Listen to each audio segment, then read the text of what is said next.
G'day and welcome to our wrap up of this, the Giant Trance Advanced 2.9.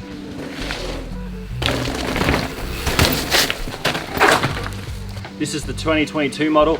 Huge amount of revisions were made to this bike leading into this season. It's got more travel than we've seen before. It's burlier than we've seen before. The Trance is of course Giant's jack of all trades bike that's designed to do a little bit of everything. We're going to touch more on that in a second. But first thing I want to dive into, Blake, is you spent a ton of time on this bike. Mate, what's it like? First impressions through to how, once you spend a lot of time on it.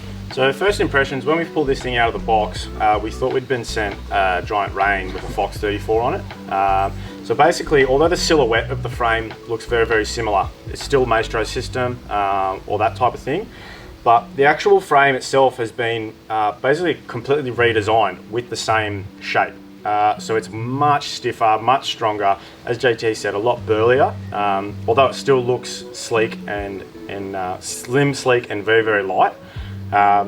So initial trail feedback was like, man, this bike is so much more capable than any other 130, 120 mil travel bike that I've ridden. I had a very, very similar bike to this from another brand this time last year, roughly.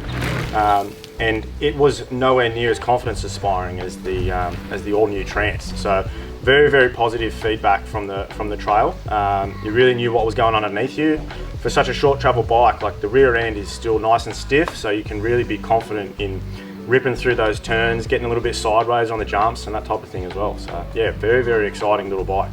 Tell us a bit about the geometry package. Obviously it's got adjustable geometry there built into the rocker. It's got high setting and low setting. What's the difference between those settings when you're actually out on the trail? How much does it change the character of the bike? So out on the trail, like the numbers aside, like out on the trail, it does definitely give you a little bit more of like a cross-country feel versus a mini sort of enduro bike feel. Cool. Between the high and the low naturally. I like to describe this thing as a little 29-inch slalom bike, because you just want to rip through turns and then you pedal your way up any hill, no dramas. Like the bike is super, super lightweight, as a bike in this category sort of should be, but again, without compromising on anything that generally comes hand in hand with a lightweight bike. So yeah. Awesome. Now, obviously the Trance is available in Australia in 3 different spec levels. This is the medium spec level. And the thing that we like most about this, or the thing that's kind of most exciting about this, obviously, it's got the Fox live valve system in the fork and rear shock. Mate, tell us a bit about that system, what it was like to set it up, and how it feels, and kind of the concept versus the reality out on the trail. Yeah, so this is the second iteration of the live valve. Fox has put a lot of work into sort of nitpicking a few little gremlins here and there that they had with the first system. This new system is the first time that I'd spent a great deal of time on the live valve. I'd had a little bounce around and things like that on the first generation, but never actually ridden it on the trail. So there was a fair bit to wrap my head around and sort of get the bike set up how I liked it and that type of thing, because I do run my suspension a little bit different to a lot of other people.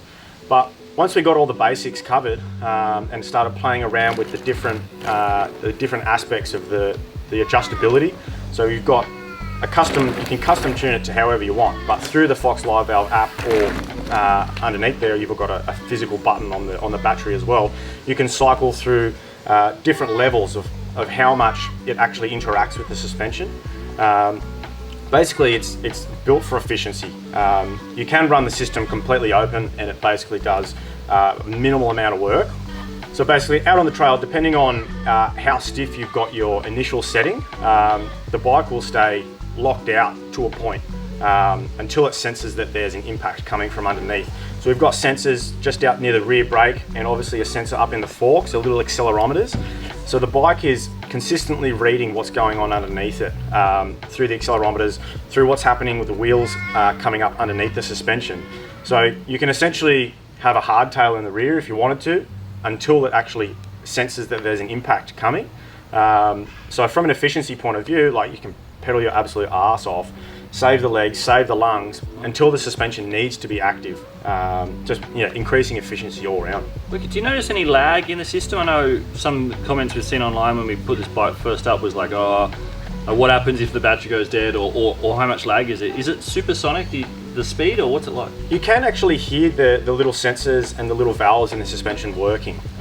As far as like what happens if the battery dies, there's several safe places involved in that, so that basically if your suspension's locked out and the battery goes flat, the system goes back to a default and will stay open after the battery's dead. So there's no worry of, you know, having to ride your rigid bike around the trail for 40 minutes to get back to the car. It's just not going to be the case. As far as the lag goes, your brain can't comprehend how quickly this thing's reading the trail and activating the valves in the suspension. Anybody that says any differently, like, I need to get on your program, because I certainly can't feel any lag out there on the trail. Right. Let's get onto some of the details of this frame. Obviously the lines are seeing, it looks burly and fat and chunky. It's really, really appealing. Right? But one of the things, the details I really like the most, and this is the first time I've seen it on a Giant, is the internal frame storage. We've seen this obviously from a few different brands now. It's awesome to see Giant adapt it. You've got, you know, a big void in the down tube on most bikes. Why not use it? You chuck your jacket in there, some tools and bits and pieces. How have you found that? Has it been a pretty handy thing to have on your Giant? Absolutely. Like, I haven't had a lot of bikes with it yet, to be honest. But as you just mentioned, like, you know, more and more bikes are going that way. It makes sense. You know, it's one of those types of things where I put a little bit of this, you know, put a bar in there or whatever. After living with it for a little while, like, use it for absolutely everything. Like, you're crazy if you aren't using it. And another little positive on that note for having that type of frame storage is it does make all the internal cable routing so much easier to work with as well. So just, yeah, a little positive from that side as well. I like it. Now, you touched on before, this bike's had a travel increase. The previous generation, the rear end was only 115mm of travel. I know that sort of scared a lot of people, maybe even turned some people away. This thing's now got 120. But one of the things you commented when we've been out riding is that it actually feels like it's got more travel. And I've seen you ride some burly lines on this thing. How does it feel? How's the Maestro setup feel? And does it feel nice and balanced with the 130mm fork? Absolutely.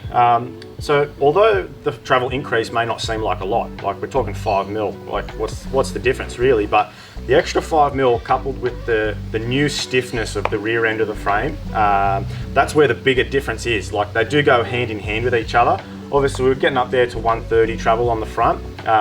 We know that this Fox suspension as well is super adjustable. Obviously, we've got air suspension. You can play around with volume tokens and all that sort of stuff until the cows come home and really get it set up. Mate, so as you said, Trance is sort of designed to do a bit of everything. What kind of rider do you reckon is really going to be kind of gravitating towards this bike and just be spot on that cup of tea? So naturally, for this length of travel, you're going to be wanting, the type of rider that's going to want something like this is somebody who does enjoy doing longer rides. This thing will have, I've done a 100k ride on this thing, no dramas. Like, you normally wouldn't do a 100k ride on, you know, a 150, 160mm travel bike. Like, you wouldn't even think about it. But this thing, it just eats it up. Again, you put the live valve on top of that and you're saving watts everywhere. You're saving your lungs, you're saving your legs. You know, you can afford to have a couple extra beers the night before or whatever and get away with it. But yeah, so this is falling into that down duro sort of category. But I think it's probably, again, even more capable of that because of the way that the frame characteristics, the way the frame behaves itself on the trail. Yeah, that's it, because I've seen you throwing this thing around and like down some pretty hectic descents, and obviously you've been hitting some big old sizable gaps. You'll see some of the footage overlaid in this head here. What's it feel like to jump? Is it are you a bit daunted? Is it a bit light for jumping, or does it like getting airborne? At first I was a little bit tentative, to be honest, where normally, like, you know, on the longer travel bikes, to be honest, like first ride I'll send anything that I'll send on my own bikes and all that sort of stuff. Whereas this thing, I did sort of take a ride or two to get confident on it and figure out where its limits were. And to be honest, we haven't found its limits yet. Yeah, like this, it's got a 65-degree head angle, so we're nice and slack in the front end. You've got proportionately the front end to the rear end is very, very nice. The bike's very balanced. Obviously, we've got like a low standover height as well, so you can really get the bike moving underneath you very, very confidently. You know, that's the way that a lot of bikes are going, but for a bike of this category, Giant have gone, I feel like an extra mile in making sure that when you've got the dropper down, like the thing is slammed, and you're not noticing any sort of interference between your legs while you're whipping it around in the air and that sort of stuff, which can take a little bit of confidence away. But yeah, it's just not the case with the new Trance. So overall wrap up, mate, what do you think? Have Giant knocked it on the head with this latest version of the bike? I really do think they've done exceptionally well. And I think that they've actually ticked a few boxes that they may not have intended on ticking with it. Like, I feel like, you know, this bike it bridges a big gap between people who don't really want to go to that next travel size bike, but still want to have a fun, playful bike, which, yeah, you know, again, like, I feel like it's the way that this category of bike are going, but I do think that Giant has done a great job with the new Trance on making a bigger step than a lot of other brands have been willing to make. Killer. Well, there you have it. Guys, that's been our wrap-up video. Obviously, Blake, Nelson, thank you very much for riding this bike for all these months and doing your thing. If you're liking our videos, be sure to subscribe to our channel. Hit like for this one. If there's anything that we haven't touched on, feel free to add a comment below. We'll be checking them regularly. And yeah, happy trails. We'll catch you next time.